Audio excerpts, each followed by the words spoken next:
शिक्षा पढ़ में आप सभी का स्वागत है। मेरा नाम है आदर्श पांडे। स्टूडेंट्स, हमने क्लास 10th मैथ्स का चैप्टर नंबर 2 जो कि पॉलिनोमियल्स है उसे स्टार्ट किया था। ठीक है ना। और सबसे पहले हमने कॉन्सेप्ट्स के ऊपर बात की थी। ठीक है ना। और मैंने बोला था कि मैं कॉन्सेप्ट के ऊपर 2 वीडियो अपलोड करूंगा। तो पार्ट फर्स्ट मैंने अपलोड कर दिया जिसमें 4 इंपॉर्टेंट कॉन्सेप्ट्स के ऊपर मैंने बात किया है पॉलिनोमियल्स के। पहला मैंने डेफिनेशन वहां पे कवर करा दिया है। डिग्री ऑफ पॉलिनोमियल क्या होता है, वैल्यू ऑफ पॉलिनोमियल क्या होता है, टाइप्स ऑफ पॉलिनोमियल क्या होता है, ये पूरा मैंने कवर करा दिया है। आज के पार्ट 2 में हम लोग बचे हुए टॉपिक्स को कवर करेंगे। ठीक है ना। तो अगर आपने पहले वाली वीडियोस नहीं देखी तो प्लीज शिक्षा पॉइंट के यूट्यूब चैनल पर जाएं, वहां पे आपको वीडियो मिल जाएगी। ठीक है।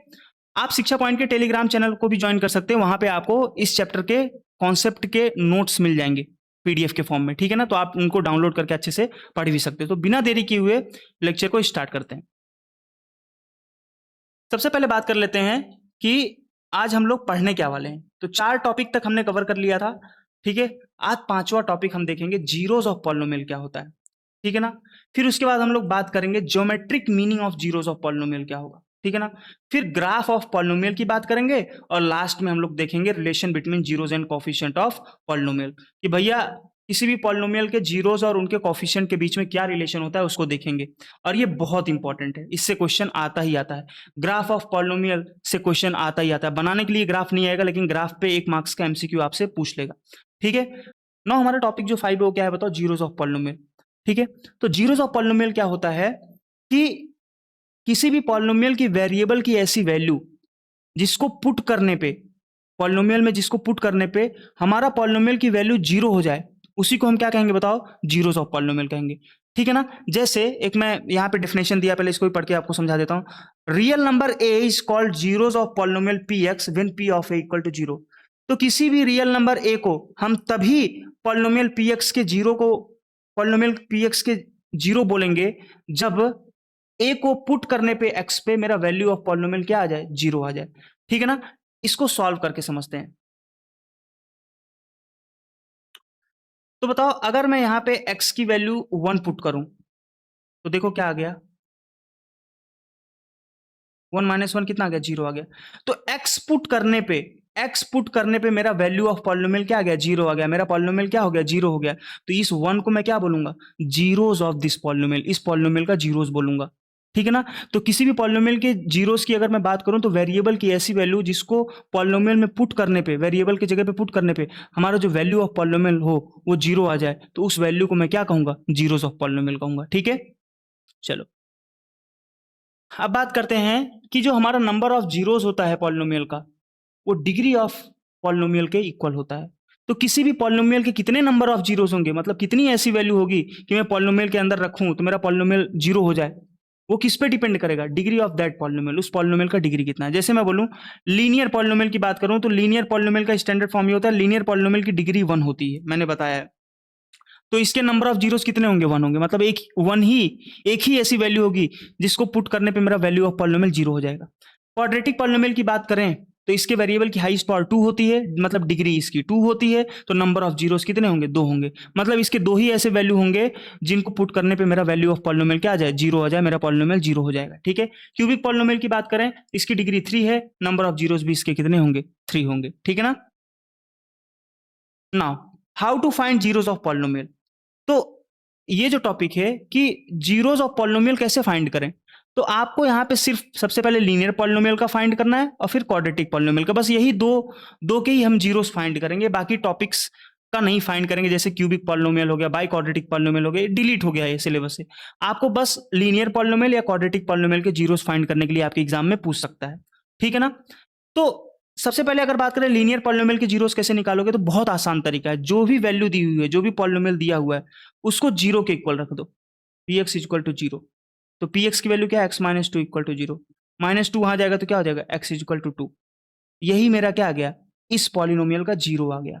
बस जो भी वैल्यू दी है उसको 0 के इक्वल रखो और एक्स की वैल्यू आपको मिल जाएगी।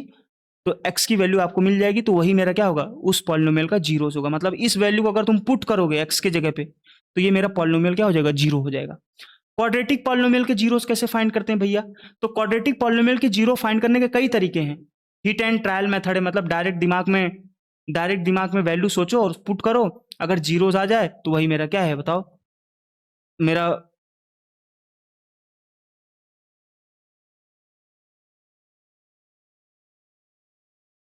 क्वाड्रेटिक पॉलिनोमियल के अगर जीरोस की बात किया जाए तो इसके जीरोस निकालने के कई तरीके हैं, ठीक है ना। जैसे एक है हिट एंड ट्रायल मेथड, दिमाग में सोचा कोई वैल्यू आई, रेंडमली पुट कर दिया, अगर मेरा पॉलिनोमियल जीरो हो गया तो मतलब वो मेरा जीरोस ऑफ पॉलिनोमियल है। दूसरा है लॉन्ग डिवीजन मेथड, भैया आप एक ऐसी वैल्यू पुट करो, ठीक है ना, एक ऐसी वैल्यू सोचो जिसमें मेरा पॉलिनोमियल जीरो हो जाए, ठीक है ना, फिर वहां से एक फैक्टर निकालो और डिवाइड कर लो लॉन्ग डिवीजन मेथड से। एक होता है यू नो एक होता है हमारा कंप्लीटिंग द स्क्वायर मेथड, ये सारे डिलीट हो चुके हैं, ठीक है ना। अपने को सबसे बेस्ट मेथड जो आपके सिलेबस में है, जो आपको पढ़ना है, वो है factorization by splitting the middle term method, ठीक है ना। तो इसी मेथड से हम जीरो निकालेंगे और ये सबसे बेस्ट मेथड है आपका जीरोस निकालने का, ठीक है ना। तो हमारा क्वाड्रेटिक पॉलिनोमियल का स्टैंडर्ड फॉर्म क्या होता है, A x square plus B x plus सी होता है, जहां पे ए बी सी हमारे क्या है, रियल नंबर है, ए नॉट इक्वल टू जीरो होना चाहिए। मैंने सारे कंडीशंस बताई थी। स्टैंडर्ड फॉर्म और general form of quadratic polynomial का मतलब ये कि सारे क्वाड्रेटिक पॉलिनोमियल इसी फॉर्म में होंगे, ठीक है ना। वेरिएबल की हाईएस्ट पावर क्या होती है बताओ, क्वाड्रेटिक पॉलिनोमियल की डिग्री कितनी होती है बताओ भैया, 2 होती है, 2 डिग्री होती है, तो इसके नंबर ऑफ जीरोस भी कितने होंगे बताओ, 2 होंगे, ठीक है ना। चलो, अब इसके क्वाड्रेटिक पॉलिनोमियल के zeros splitting the middle term method से हमें फाइंड करने हैं, तो भैया splitting the middle term method करेंगे कैसे।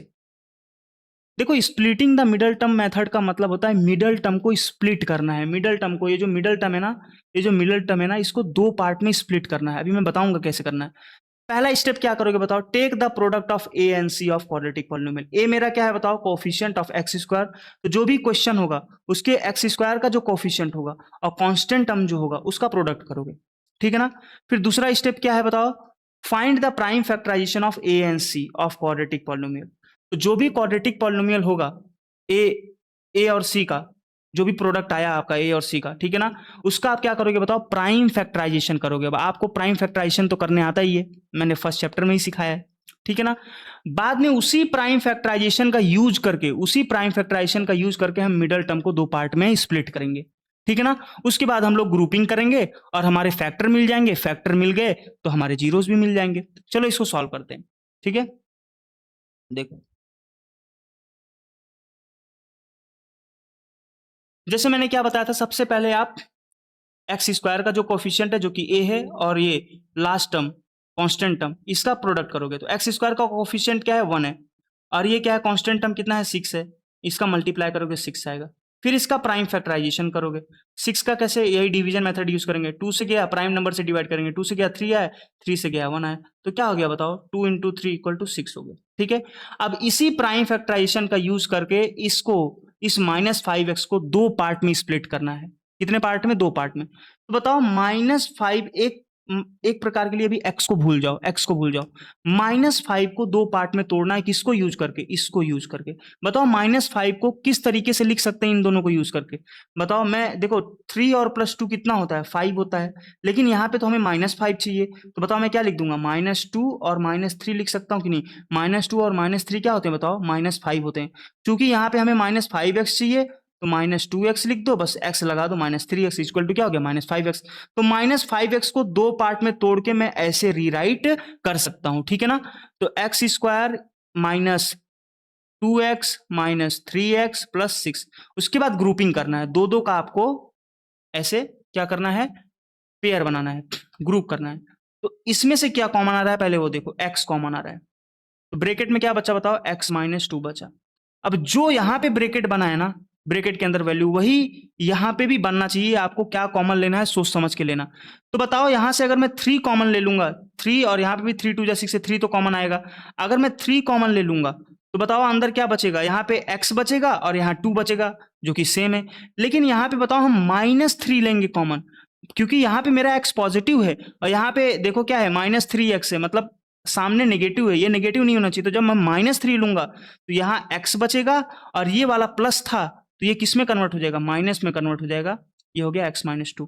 तो बताओ अब सब में से क्या कॉमन आ रहा है, x-2 आ रहा है कॉमन, तो x-2 निकाल लो, बचा क्या, x-3 बचा। तो देखो यही आपके फैक्टर निकल गए, बस इन्हीं के जीरो के इक्वल रख दो, x-2 इक्वल टू जीरो, यहाँ पे x-3 इक्वल टू जीरो है, ठीक है।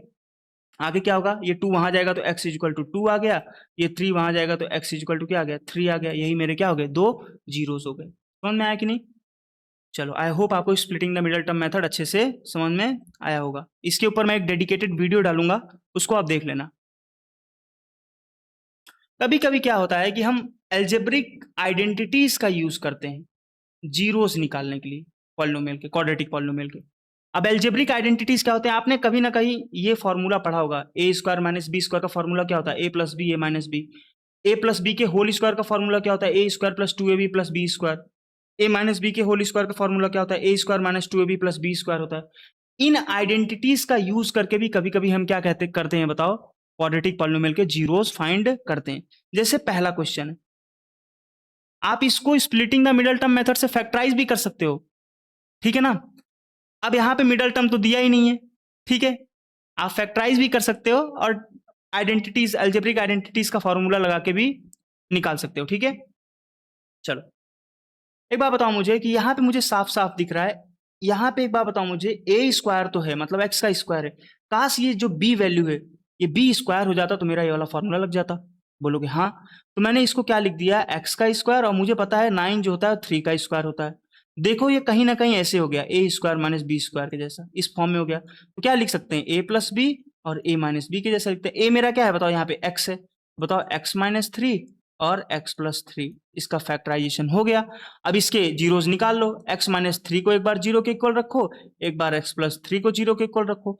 एक्स की वैल्यू आ गई 3, यहाँ पे एक्स की वैल्यू क्या आ गई -3, यही मैंने दो जीरोस होंगे, ठीक है। आई होप आपको समझ में आया होगा ये। चलो, दूसरा क्वेश्चन बात करते हैं, क्या है, x square minus 4x plus 4। अब यहां देखो पहला स्क्वायर है, ये वाला ए स्क्वायर माइनस बी स्क्वायर, जब दो टर्म हो और इस फॉर्म में फॉर्म हो रहा है तो ये वाला फॉर्मूला लगा देंगे, फॉर्म हो जाएगा। अब यहाँ पे देखो 3 टर्म है, क्वाड्रेटिक पॉलिनोमियल है, इसको splitting the middle term method से भी कर सकते हो, लेकिन यहाँ पे देख लेते हैं फॉर्मूला लगेगा क्या। देखो ए स्क्वायर है, यहाँ पे भी ए स्क्वायर है, ठीक है ना। एक बार बताओ मुझे,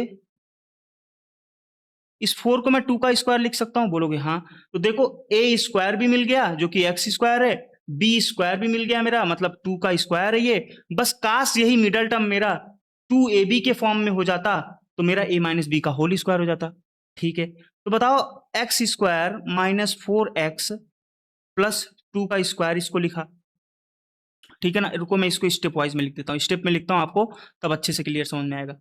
देखो x square minus 4x plus 4, फिर इसको मैंने क्या लिखा, x square minus 4x plus 2 का स्क्वायर, ठीक है ना। ये ए स्क्वायर हो गया, ये सी मतलब बी स्क्वायर हो गया, काश ये भी 2ab के फॉर्म में लिख लेता तो मेरा a माइनस बी का होल स्क्वायर हो जाता। तो बताओ इस -4x को मैं, इस -4x को मैं इसके और इसके प्रोडक्ट में लिख सकता हूँ कि नहीं, बताओ 2 इंटू 2ab के फॉर्म में लिख सकता हूँ क्या। a मेरा क्या है बताओ, x है, b मेरा क्या है बताओ 2 है, तो बताओ 2 2 जा कितना हो गया 4x, हाँ लिख सकता हूँ, -4x नहीं 4x की बात कर रहा हूँ। तो बताओ एक्स स्क्वायर माइनस, इसको मैं लिख सकता हूँ 2 इंटू ए और बी, ए मेरा क्या है बताओ x है और बी मेरा क्या है बताओ 2 है, और यहाँ पे क्या है बताओ 2 का स्क्वायर है ही, ठीक है। तो एक्स स्क्वायर, अब बताओ ये हो गया कि नहीं, सॉरी ये मेरा हो गया कि नहीं, A square minus 2a into B plus B का स्क्वायर। तो बताओ किसका फॉर्मूला बन गया बताओ, ये आगे ये मेरा हो गया a माइनस बी का होल स्क्वायर। ए मेरा क्या है x है, बी मेरा क्या है बताओ, बी मेरा क्या है बताओ 2 है, तो x माइनस 2 का होल स्क्वायर हो गया, ठीक है ना। x माइनस 2 का होल स्क्वायर का मतलब क्या है, x minus 2 into x minus 2, वही नंबर 2 बार, भैया 2 इंटू 2 करोगे तो क्या होगा, 2 का स्क्वायर ही होगा ना। तो किसी का स्क्वायर मतलब पावर 2, मतलब उसको दो बार ऐसे ही मल्टीप्लाई कर सकते हैं सेम नंबर से। x माइनस 2 को एक बार 0 के इक्वल रखो, यहाँ पे भी x माइनस 2 को 0 के इक्वल रखो, तो x इक्वल टू क्या आ जाएगा 2 आ जाएगा, यहाँ पे भी x इक्वल टू क्या आ जाएगा 2 आ जाएगा। तो जो दोनों रूट हैं क्वाड्रेटिक पॉलिनोमियल को क्या होंगे, सेम होंगे, दो ही होंगे। आई होप आपको समझ में आया होगा। तो एल्जेब्रिक आइडेंटिटीज का भी कभी कभी यूज करके हम जल्दी से फैक्टराइजेशन कर सकते हैं, जीरोज निकाल सकते हैं, ठीक है। चलो, अब बात करते हैं geometrical meaning of zeros of polynomial. तो पॉलिनोमियल के जीरोस का ज्योमेट्रिकल मीनिंग क्या होता है, देखो geometrical meaning of zeros of polynomial का मतलब ये कि ग्राफ पे पॉलिनोमियल के जो जीरोस हैं वो कैसे दिखते हैं, ग्राफ को देख के हम कैसे जीरोस बता सकते हैं, ग्राफ को देख के हम कैसे पढ़ सकते हैं जीरोस को, ठीक है ना। यही मेरा क्या होता है बताओ, geometrical meaning of zeros of polynomial. तो अगर आपका वेरिएबल एक्स है, अगर आपके पॉलिनोमियल का वेरिएबल क्या है बताओ, अगर आपके पॉलिनोमियल का वेरिएबल एक्स है तो हम ग्राफ के एक्स एक्सिस पे ही देखेंगे, ठीक है ना, ग्राफ के एक्स एक्सिस पे ही देखेंगे। ध्यान से सुनना, इससे क्वेश्चन आता है। जितने बार एक्स एक्सिस को वो ग्राफ टच या फिर कट करता है उतने नंबर ऑफ जीरोस होंगे। अगर आपके पॉलिनोमियल की वेरिएबल एक्स है तो आप एक्स एक्सिस पे फोकस करेंगे, जितने बार वो ग्राफ एक्स एक्सिस को कट या टच करता है उतने नंबर ऑफ जीरोस होंगे। देखो ये मेरा पॉलिनोमियल पी एक्स का ग्राफ है, ये जो है एक्स एक्सिस को, अब एक्स वेरिएबल है तो एक्स एक्सिस पे फोकस करेंगे, ठीक है ना। ये एक्स एक्सिस को एक बार कट कर रहा है तो इसके जो जीरोस होंगे वो कितने होंगे बताओ, एक ही होंगे। और अगर जीरोस की वैल्यू पूछ ली तो क्या होगा बताओ, चूंकि हम यहाँ पे एक्स एक्सिस की बात कर रहे हैं, एक्स वेरिएबल की बात कर रहे हैं, तो जो कोऑर्डिनेट है इसका जो एक्स कोऑर्डिनेट होगा यही मेरा क्या होगा, वैल्यू ऑफ जीरो, जीरो का वैल्यू होगा। तो ए मेरा क्या होगा बताओ, वैल्यू ऑफ जीरोस होगा, ठीक है ना। चलो ऐसे ही पी एक्स के ये ग्राफ दिए हैं, बताओ यहाँ पे दो अलग अलग पॉइंट पे कट कर रहा है तो इसके नंबर ऑफ जीरोस कितने हो जाएंगे, दो हो जाएंगे। वैल्यू ऑफ जीरो की वैल्यू क्या होगी बताओ, तो वेरिएबल एक्स है तो हम कोऑर्डिनेट में एक्स एक्सिस पे देखेंगे तो माइनस ए, और ए हमारा क्या हो जाएगा बताओ, जीरोस के वैल्यू हो जाएंगे। यहाँ पे देखो ग्राफ एक ही बार टच करके निकल रहा है तो बताओ नंबर ऑफ जीरोस कितने होंगे, एक होंगे, ठीक है ना। वैल्यू ऑफ जीरोस क्या होगा मेरा बताओ, चूंकि पॉलिनोमियल का वेरिएबल एक्स है तो ए ही होगा। समझ में आया कि नहीं। अब यहाँ पे बताओ नंबर ऑफ जीरोस क्या है बताओ, नंबर ऑफ जीरोस कितने हैं बताओ, 3 है, क्योंकि तीन बार ग्राफ एक्स एक्सिस को तीन अलग अलग पॉइंट पे कट कर रहा है तो इसके नंबर ऑफ जीरोस कितने होंगे, 3 होंगे। तो वैल्यू ऑफ जीरोस क्या होगा बताओ, एक्स एक्सिस, एक्स कोऑर्डिनेट, जो भी कोऑर्डिनेट दिया उसके एक्स के पॉइंट को हम लेंगे, ठीक है ना, ये वाले। तो बताओ माइनस ए और बी हमारा क्या हो जाएगा बताओ, वैल्यू ऑफ जीरोस हो जाएगा। यहाँ पे देखो जो ग्राफ दिया है वो एक्स एक्सिस को कट और टच ही नहीं कर रहा है तो यहाँ पे नंबर ऑफ जीरोस जीरो हो जाएंगे, वैल्यू ऑफ जीरोस भी जीरो हो जाएगा, ठीक है। सिमिलरली अगर y है, अगर वेरिएबल y है तो हम एक्स एक्सिस पे नहीं देखेंगे, याद रख लेना, वो घुमा देगा आपको, ठीक है ना। तो अब यहाँ पे वेरिएबल y है तो हम y एक्सिस पे देखेंगे, जितने बार y एक्सिस को कट या टच करेगा उतने नंबर ऑफ जीरोस। तो देखो यहाँ पे y को एक बार टच कर रहा है, कट कर रहा है तो नंबर ऑफ जीरोस 1 है, वैल्यू ऑफ जीरोस भी a है मेरा।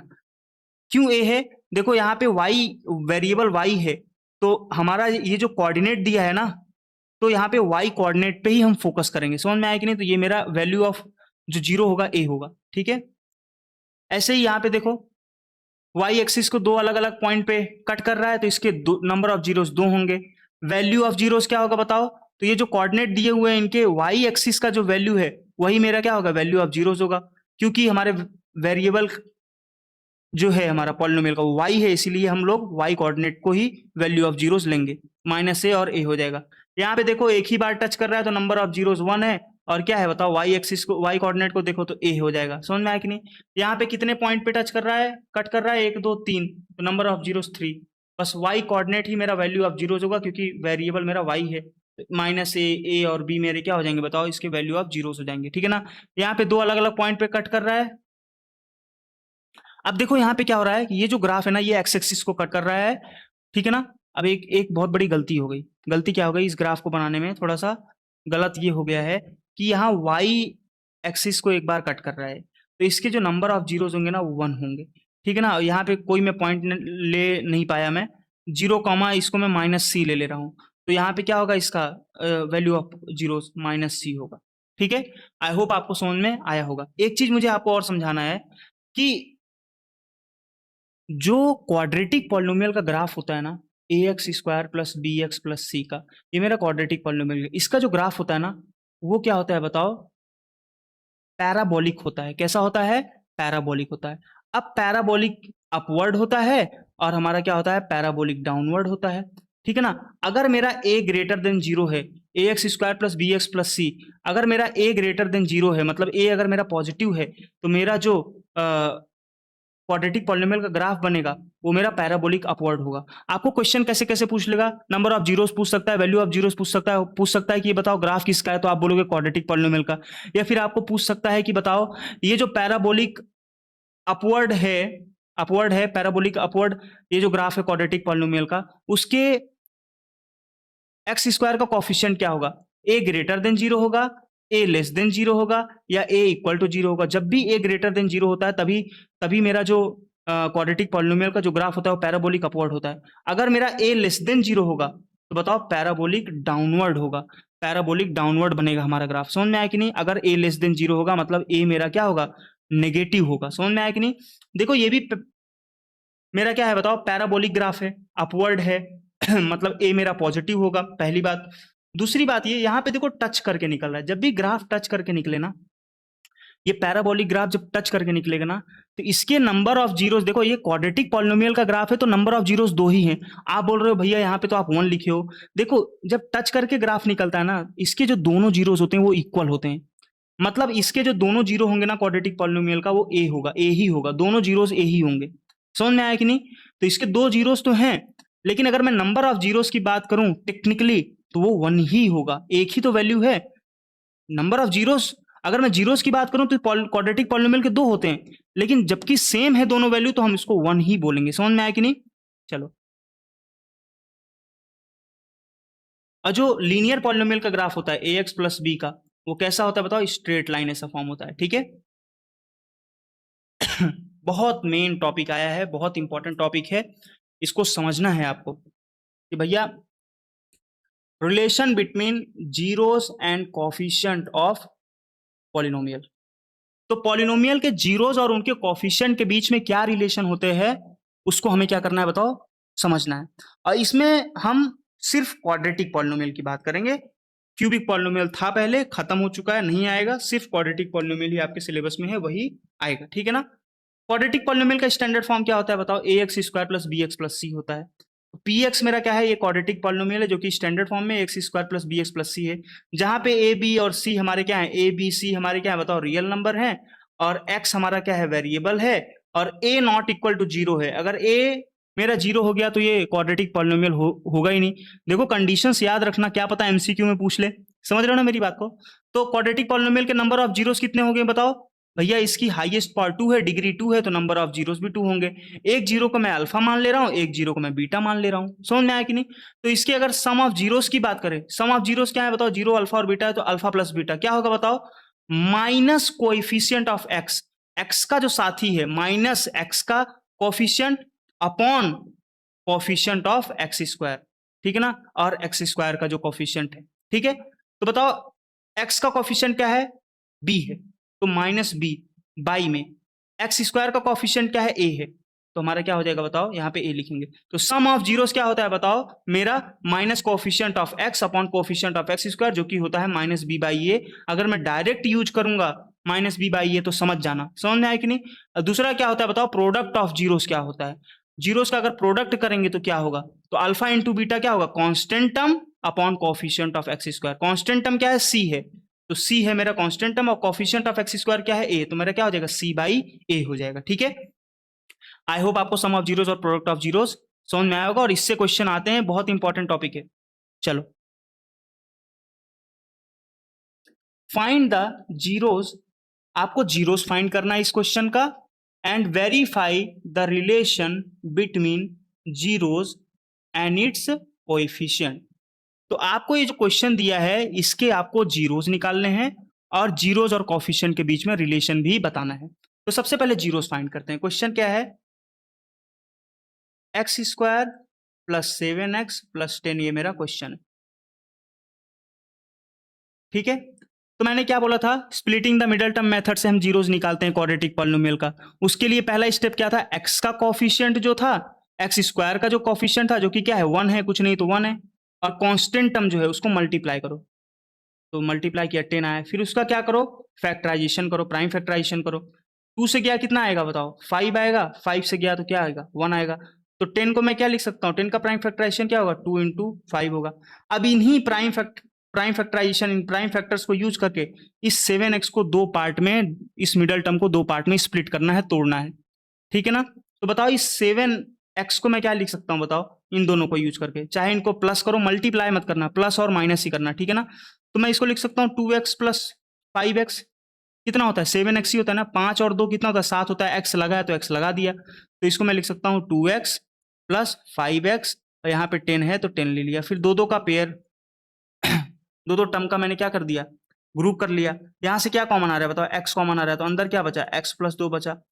यहाँ पे क्या कॉमन आ रहा है बताओ, 5 कॉमन, देखो जो यहाँ पे ब्रैकेट में आया ना वो यहाँ पे भी ब्रैकेट में ही होना चाहिए, तभी समझ जाना राइट है अपना। तो 5 कॉमन आया, 5 कॉमन आया तो क्या बचा बताओ, x+2 आया। अभी अब पूरे में से क्या कॉमन आ रहा है, x+2 कॉमन आ रहा है कि नहीं, तो x+2 कॉमन निकाला तो क्या हुआ बताओ, x+5। अब इन दोनों को क्या करो, जीरो के इक्वल रख दो, x+2 equal to zero, x+5 equal to zero, तो क्या हो गया, x is equal to -2, x is equal to -5। तो ये मेरे दो जीरोस आ गए। इसको मैं क्या बोल दे रहा हूँ, इसको मैं बोल दे रहा हूँ अल्फा, इसको दूसरे वाले जीरोस को मैं क्या बोल दे रहा हूँ, बीटा। ठीक है ना। अब इसको हम सॉल्व करते हैं, अब इसके रिलेशन को वेरीफाई करते हैं।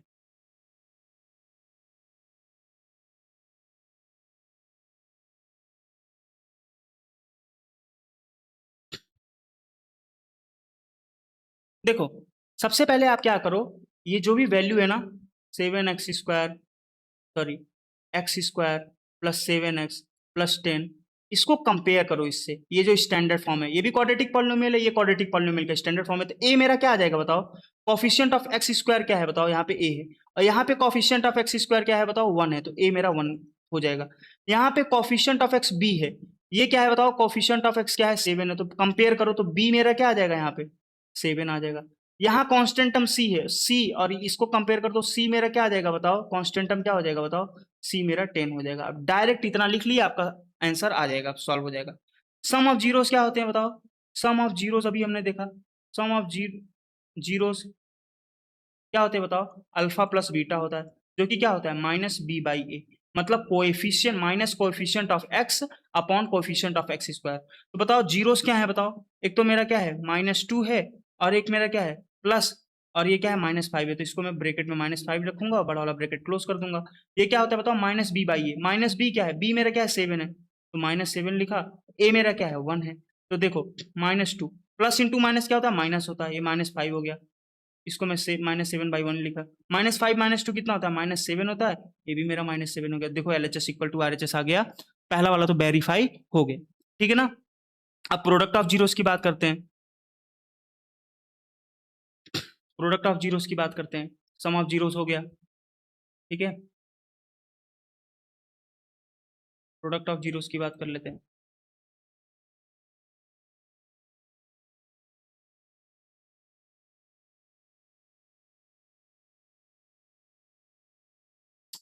प्रोडक्ट ऑफ जीरोस क्या था बताओ, प्रोडक्ट ऑफ जीरोस क्या था बताओ, अल्फा इंटू बीटा था, जो कि क्या था, कांस्टेंट टर्म, जो कि c है, constant term upon coefficient of x² c/a था। समझ में आया कि नहीं, प्रोडक्ट ऑफ जीरोस। तो यहाँ पे मेरे क्या है बताओ, अल्फा और बीटा क्या है, अल्फा इंटू बीटा क्या है बताओ, अल्फा है मेरा -2 और बीटा मेरा क्या है बताओ, -5 है, इक्वल टू c मेरा क्या है बताओ, कांस्टेंट टर्म क्या है बताओ, 10 है, और a मेरा क्या है, कोएफिशिएंट ऑफ x², a मेरा क्या है 1 है। ठीक है, और यहाँ पे देखो माइनस इंटू माइनस क्या होता है, प्लस होता है, 5 टू जाए कितना होता है, 10 होता है, और 10 को 1 से डिवाइड करो 10 आएगा। देखो LHS इक्वल टू RHS आ गया, ये भी मेरा क्या हो गया, वेरीफाई हो गया। समझ में आया कि नहीं। तो आपको जब भी रिलेशन को वेरीफाई करना है, ठीक है ना, या कोफिशिएंट और जीरोस के बीच में रिलेशन बताना है, तो जो भी पहले क्वाड्रेटिक पॉलिनोमियल दिया है उसको लिख लो, फिर उसको स्टैंडर्ड फॉर्म से कंपेयर करके उनके कोएफिशिएंट के वैल्यूज को लिख लो। जैसे यहाँ पे इसको मैंने इससे कंपेयर किया, यहाँ x² है, यहाँ x² है, x² के सामने a है, यहाँ पे 1 है, तो a मेरा 1 हो गया। यहाँ पे bx है, तो बताओ x का कोफिशिएंट b है, यहाँ पे x का कोफिशिएंट 7 है, तो b मेरा 7 हो गया। c को इसके साथ कंपेयर कर लो, 10 हो गया, फिर मेरा निकालना बहुत आसान हो जाएगा। ठीक है, नाउ अब यहाँ पे एक चीज आपको ध्यान रखनी है, क्या ध्यान रखनी है, ध्यान ये रखना है कि अगर अपने पास जीरोस है, अगर अपने पास क्वाड्रेटिक पॉलिनोमियल का जीरोस ऑलरेडी दिया हुआ है, तो हम लोग पॉलिनोमियल फाइंड कर सकते हैं, क्वाड्रेटिक पॉलिनोमियल फाइंड कर सकते हैं। अगर अपने को क्वाड्रेटिक पॉलिनोमियल के दोनों जीरोस दिए हुए हैं, तो अपने क्वाड्रेटिक पॉलिनोमियल फॉर्म कर सकते हैं, फाइंड कर सकते हैं। ये क्वेश्चन पूछ सकता है, और आते भी हैं, पूछा भी है। ठीक है ना। उसका स्ट्रक्चर क्या होता है, fx equal to x² minus sum of root, मतलब alpha plus beta into x, sum of zeros alpha plus beta into x, plus product of zeros alpha into beta कर दो बस।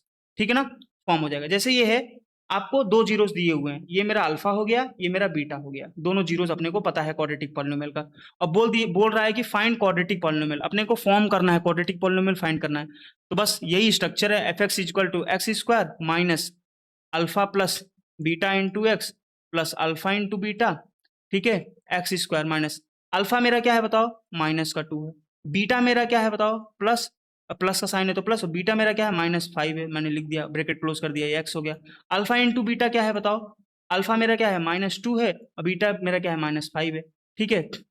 X square -2 plus into minus क्या होगा, -5 होगा, ये मेरा x हो गया। देखो माइनस इंटू माइनस क्या होगा, प्लस होगा, और 5 टू जा क्या होता है, 10 होता है, ठीक है। अभी क्या होगा, एक्स स्क्वायर -2 -5 कितना हो जाएगा बताओ, -7 x हो जाएगा, और प्लस का 10 हो जाएगा। एक्स स्क्वायर क्या होगा, माइनस इंटू माइनस क्या हो जाएगा, प्लस हो जाएगा, 7x, 7 इंटू एक्स 7x हो जाएगा, और प्लस का 10। देखो मेरा फॉर्म हो गया, क्वाड्रेटिक पॉलिनोमियल अपने फॉर्म कर लिए जब अपने को दो जीरोस ऐसे दिए हो, ठीक है। आई होप आपको समझ में आ गया होगा। तो अगर लेक्चर पसंद आया होगा तो प्लीज लाइक करिए, अपने फ्रेंड के साथ शेयर करिए, चैनल को सब्सक्राइब कर लीजिए। अगर आपको इस चैप्टर के नोट्स चाहिए तो आप शिक्षा पॉइंट टेलीग्राम चैनल जरूर ज्वाइन करिए, आपको वहां पे नोट्स मिल जाएगा। आप शिक्षा पॉइंट को इंस्टाग्राम पे भी फॉलो कर सकते हैं। मिलते हैं अपने नेक्स्ट लेक्चर में।